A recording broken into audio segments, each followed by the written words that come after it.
हाय दोस्तों, आपका एक बार फिर से स्वागत है मेरे YouTube channel Garg knowledge junction पर। हम इस वीडियो में एक और जानकारी या कह सकते हो कि एक चर्चा के लिए आए हैं। चर्चा ये है, सपोज दैट बहुत ऐसे लोग आपने देखा होगा समाज में, उन्होंने कुछ निर्णय ले लिए लाइफ में। अब जब उस निर्णय पर वो अपना काम शुरू करते हैं तो शुरू की बाधाओं को देखते हुए या परेशानियों को देखते हुए वो लौट आते हैं और अपने इरादे उस उद्देश्य से हटा लेते हैं। चलो जी, हम कोई दूसरा काम करें। भाई मेरे, जिसको सोचा था करने के लिए, जो उद्देश्य आपने लिया था, क्यों लिया था, और फिर आप रिटर्न आ रहे हो वो भी छोड़ के, कहीं ना कहीं आपकी थोड़ी सी ये एक प्रकार से गलती होगी। अब मैं एक छोटी सी स्टोरी सुनाने जा रहा हूँ और उसी स्टोरी से ये कहानी आपको और अच्छे से समझ में आएगी। एक महाराजा जी थे, एक ही बेटी थी उनकी।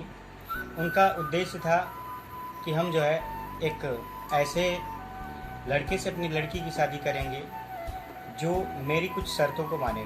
उनकी शर्त ये थी कि उनके साम्राज्य में एक तालाब था, उस तालाब को तैर करके पार करना था। अब भाई राजा जी थे, चारों तरफ ये अनाउंस कर दिया गया कि ऐसी ऐसी स्टोरी है, ऐसा ऐसा करना है। बड़े तैराकी पहलवान जी सारे लोग आए, इकट्ठा हुए। वो भी समय आया जब तैरने के लिए सब लोगों को लाइन से लगा दिया गया और वहाँ एक घंटी बजाई गई ताकि लोग तैरना स्टार्ट करें। जैसे ही घंटी बजती है, लोग तालाब की ओर बहुत तेज़ी से दौड़ते हैं। सब लोग चाहते थे कि हम इस तालाब को पार करें और राजा की बेटी के साथ हमारी शादी हो। और थोड़ी दूर दौड़ते ही सारे लोगों के पांव रुक गए। अरे ये क्या हुआ, काहे रुक गए ये लोग? तो सारे लोगों की नज़र पड़ी तालाब में और देखा कि बहुत खूंखार भयानक मगरमच्छ थे। अब सारे लोगों के हाथ पांव फूलने लगे कि भाई जान है तो जहान है, मुझे नहीं चाहिए राजा की लड़की।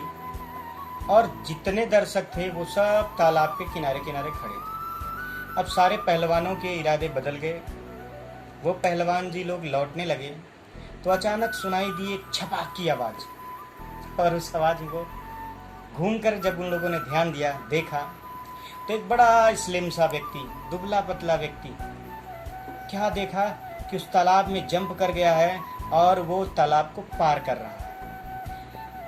पार करते समय देखा कि वो उस मगरमच्छ के पास से भी गुजर गया और लास्ट में वो तालाब को पार कर गया।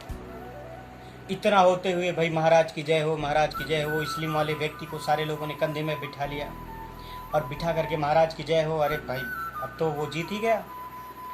तो उसने कहा, हरामखोरो, महाराज की जय बाद में बोलना, पहले ये बताओ धक्का किसने मारा मुझे इस तालाब में। अर्थात इस कहानी का एक ही उद्देश्य था कि जब आप उस उद्देश्य के लिए चल चुके हो, अपने टारगेट को पाने के लिए चल चुके हो, अर्थात आपको उसमें किसी ने धक्का मार दिया या आपके इरादे ने धक्का मार दिया, तो अब वो तालाब पार करके लौटो ना यार, राजा बन के लौटो। आप बाधाओं को देख करके लौट आए तो ये जिंदगी है प्यारे, समस्याएं आएंगी, चली भी जाएंगी। आपको जाने से रोकना है, उस समस्या से लड़ना है। इस कहानी का यही उद्देश्य था कि छोटी मोटी या बड़ी समस्याओं को देखते हुए अपने उद्देश्य नहीं बदलने चाहिए। और इस कहानी का एक ही मकसद था कि अगर आपके इरादे से आप उस उद्देश्य को पूरा कर रहे हो या किसी ने आपको वहाँ जाने के लिए मोटिवेट किया, इन दोनों स्थितियों में आपका पहला उद्देश्य होना चाहिए कि हमने अगर काम शुरू किया तो अंजाम तक की यात्रा हमें करनी है। फिर ऐसे हम वीडियो बनाते रहेंगे। चैनल को सब्सक्राइब करिए, लाइक करिए। बहुत बहुत धन्यवाद।